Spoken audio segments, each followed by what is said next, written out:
This isn't about what race, what age, what gender you are. We only get one life. There's no rewind button. Make it count. Make a difference. Step into your greatness. Make your path. Make your own trail. This is about me and you. Us, we are heart in the community. ਪਿਆਰ ਭਰੀ ਸਤਿ ਸ਼੍ਰੀ ਅਕਾਲ ਵਾਹਿਗੁਰੂ ਜੀ ਕਾ ਖਾਲਸਾ ਵਾਹਿਗੁਰੂ ਜੀ ਕੀ ਫਤਿਹ You're watching Sangat Television. It's the brand new series Heart in the Community. Welcome guys, you're watching Heart in the Community, channel 836. Don't forget you can get us on the website sangattelevision.org. You can download the app if you want to see my ugly mutt. I'm there 24 hours a day. Keep supporting, keep tuned to Heart in the Community. Thank you very much if you've just joined us. Thank you for supporting the past shows, the present show, and shows to come in the future. Another guest, she's a female. I always use that hashtag girl power. She's a champion, she's a world champion, she's a European champion, she's a national coach, she's a 5th Dan black belt champion. I'm tired after all that. I need a bottle of water. She's representing here on behalf of Dudley Shokakai Karate Club. Welcome to the show, Mandy Reid. Thank you very much. How you doing? I'm all right, thank you. Not too bad. You're not in the best of states today. I heard you've just done your back in horse riding. Oh, so I wasn't actually on the horse. I was actually leading the horse. I don't need to be on the horse to injure myself. And he just knocked me over, knocked me onto my coccyx, and I've injured my back. Oh. But I'm okay. Great to see you in your tracksuit, and thank you once again for joining us and here to share the story of the great karate club you're involved with, and to share the story of Mandy Reid. I mean, you could have become a famous tennis player, a famous swimmer. Why karate? Where did karate come from? I don't know really. I just remember, all I remember is me and my husband at the time, we lived on a little estate, and a flyer came through our door, and with the flyer, the newspaper came, and there was this flyer in, and it just said karate at the local school just round the corner. And we both went up and had a look, and I just remember I was 21 at the time, and I remember walking in and full of all these people in white pyjamas, and I just remember looking at the instructor, and I said to him, am I too old? And he went, no, you're not too old. I mean, it's quite ironic really when I encourage people. We've just had 2 people in their late 60s join us. Wow.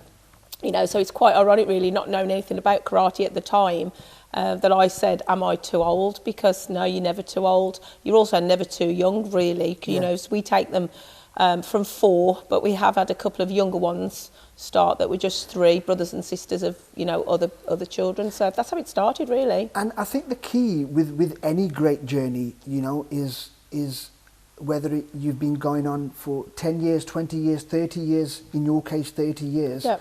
I think that's an achievement, in its own. But to actually remember the time where you started, how you started, as they say sometimes in nowadays terms, back to the roots. Yes. And I think with any great journey, it's always good to remember where you started. Where you started, yeah. Just a little school hall. Actually, ironic again, it's actually next to the school.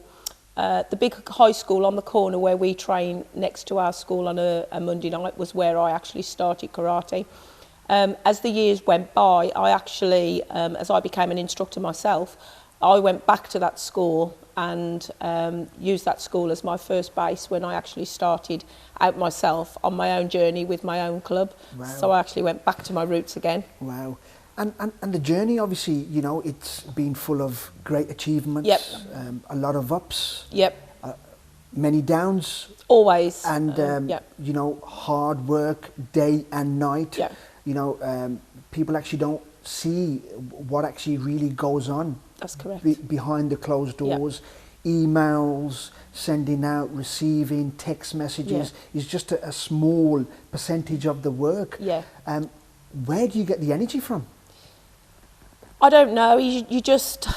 I mean, you've got your family life, you've got your work away from karate, but it involves a lot of energy. It's actually, believe it or not, even though I'm constantly on the go, up until 12 months ago, I was actually fostering teenagers as well. Wow. So I was actually fitting that in as well, really mixed up teenagers. So I was having to fit that in as well as karate. And if you went into the karate club, you very often would see a 13, 14, 15-year-old sitting there, sometimes joining in, that I was looking after at the time. So it is hard work. Everybody sees the just me teaching side or me competing side. They don't see, the hours that I spend in the gym, on my own training, the hours of paperwork that I have to do, and the hours of travelling to get to some of these competitions. We've been away as far as South Africa,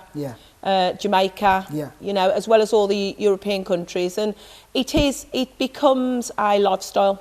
It becomes a lifestyle. And nothing against the art of karate, the sport of karate, but it's not a sport that's financially backed with millions and millions of pounds like football.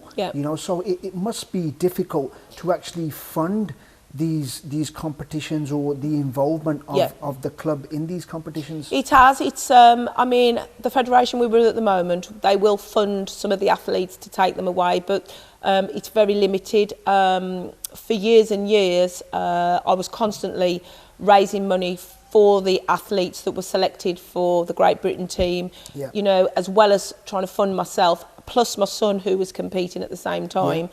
Sometimes we'd be raising just thousands and thousands, packing shopping in supermarkets, car washes, and sponsored bike rides, sponsored swims, anything really, sponsored walks that we still do, anything to bring some funds in. So that is really the downside of things, because karate isn't recognised. It's not an Olympic sport.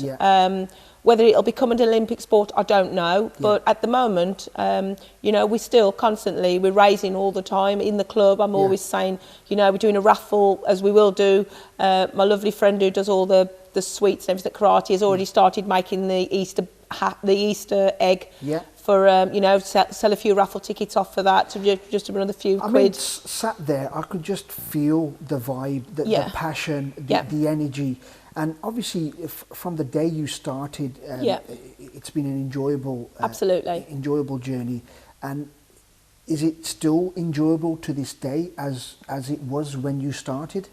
I think, if anything, more so, because I think it's probably coming up for 10 years now that we started teaching under eights, very young ones, because a lot of people in the community, a lot of martial artists won't even entertain looking at kids at 4 and 5 years old. But actually, they are just the best age to get them at. They're like sponges. You're setting the platform up for them. And when you get parents' comments from school reports saying, what are the children doing different? We've had a lot of children through the doors with learning disabilities and, problems that way, and karate's turned them around. The bullying aspect is always there in every school, and we've had a lot of children through the doors that have been bullied and have managed to find their self-esteem so that they can actually turn around to the bullies and say no more.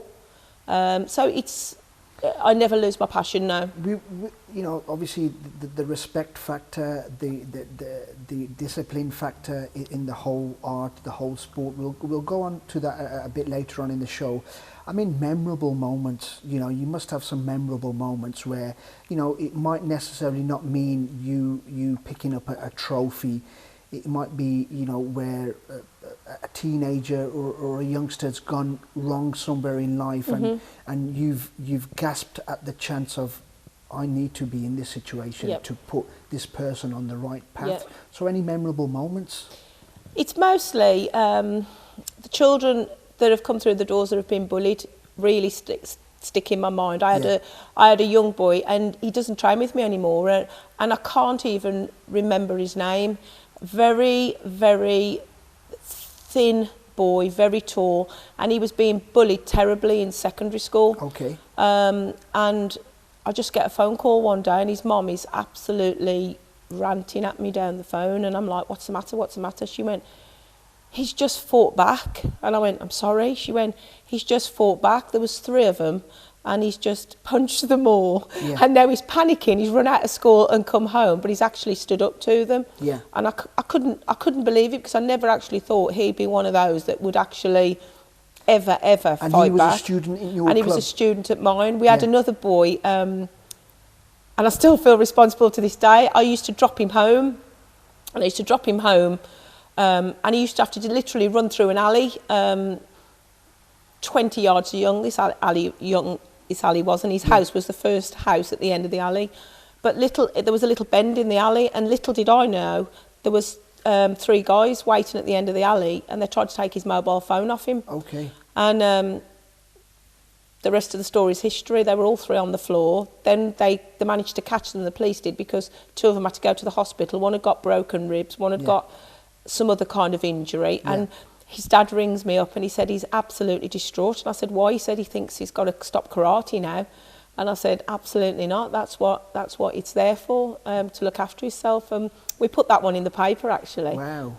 So it is there. And achievements-wise, you know, any memorable moments where you've sort of been maybe abroad or in some really well-known competition, and you've won an award. Your first trophy or your first medal, what was the feeling like? My first trophy, as and my instructor put me into a competition as a coloured belt. Yeah. And I was always good at kata, the kata side of things as well. And he put me into a fighting competition, and I won it. And then he put me in another one, and I won that. And so I was like junior national champion for quite a while, because we used to have 2 competitions a year. And then you get your brown belt, so then you have to fight in the seniors. And I just had my ass whooped for ages and ages and ages, because I'd moved into the seniors, and I thought I was this, wow, I'm winning all these trophies. And actually, as soon as I moved up into another category, I was getting my ass whooped all the time, until I finally started to hold my own. You know, and one day I thought, I'm not doing this anymore. I've got to get this together. So I suppose my most memorable really is winning the World Championships in America in 1996. Okay, wow. In the ladies' final against the American girl in America. So that was probably one of my memorable ones.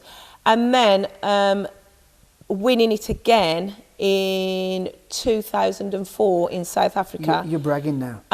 I'm not bragging, but those are my 2 achievements really. That I won it again 8 years later, still fighting at the same weight. Yeah. So for some ladies, that's a big achievement all in sound. I'm still fighting at the same weight. You know, not just an achievement, but an international achievement. An international achievement, You know, in another country against another country. We had the South Africa competition, the World Championships there were just. Great Britain as a team had a fantastic competition. You know, I remember us all going out for food on the Saturday night, and it was finals day on the Sunday, and we sat there and we worked out how many gold medals we could potentially win that day with individuals, with team events and this. And I think we won. If we didn't win every one, we won almost every one. We couldn't have asked for a better competition. And you know, and the icing on the cake was me winning my ladies' title again. Wow. So, yeah. And, you know, obviously all this hard work must come from an inspiration, whether it be a family member. Is there somebody that you really look up to? And it's, my mum's not here anymore, but my mum was a very, very hard-working lady. She worked in a factory, and I just remember her coming home on a night with her hands all, you know, dirty from handling steel all day, and then she'd start cooking tea, and then she'd be cleaning the house. And my dad's always had that hard-working ethic, even though my dad's in his 80s now. You'll see him walking 2 German Shepherd dogs at 6 o'clock in the morning. The neighbours must love him. He's, you know, he's in the summer, he's got the lawnmower out at 6 o'clock in the morning, and he's got that kind of work ethic that I've always had. He broke his ankle probably only 5 or 6 years ago now, so he was late 70s then. And I went round one day, and he was actually climbed up on the kitchen work surfaces, cleaning the window with his leg in plaster. You know, so I laugh about it, but it's not a funny thing, but that would be me. That would absolutely be me. You know, I'm telling him off. I think it's all about the fighting spirit, isn't it? It is fighting spirit, absolutely. And it's not always been It's not always been good, you know. I've had a lot of injuries, and as I get older, the injuries are more niggly. They don't go away as easily as they used to. But, you know, and to be honest, I'm constantly in pain with my back. I'm waiting for an MRI scan. But, you know, you just think, somebody will say, lie down and give it a rest. But I think, oh, God, no, absolutely not. I went to the doctors about my back, and when he said he's going to put me in touch with a specialist, and he said, you might not want to hear what they got to say, though. And I said, what's that going to be? And he went, well, he might tell you it's time to start slowing down. And I said, I'm 50. I'm not 150. It's not time yet. I'll know when it's time. Wow. Great words from Mandy Reid, a veteran, but still so much energy, a world champion, a national coach, a European champion. You know, I think I'm bragging on her behalf, but you know, you can go on the website, Dudley Shukakai Club, and you can see the achievements there for yourself. We're going to be back very, very shortly after the break, in conversation with another hero, another great human being from the community doing some great work in her field, which is karate, the martial art karate, the sport karate. So make sure you stay tuned. See you in a bit. This isn't about what race, what age, what gender you are. We only get one life. There's no rewind button. Make it count, make a difference. Step into your greatness. Make your path, make your own trail. This is about me and you. Us, we are Heart in the Community. ਪਿਆਰ ਭਰੀ ਸਤਿ ਸ਼੍ਰੀ ਅਕਾਲ, ਵਾਹਿਗੁਰੂ ਜੀ ਕਾ ਖਾਲਸਾ, ਵਾਹਿਗੁਰੂ ਜੀ ਕੀ ਫਤਿਹ. You're watching Sangat Television. It's the brand new series, Heart in the Community.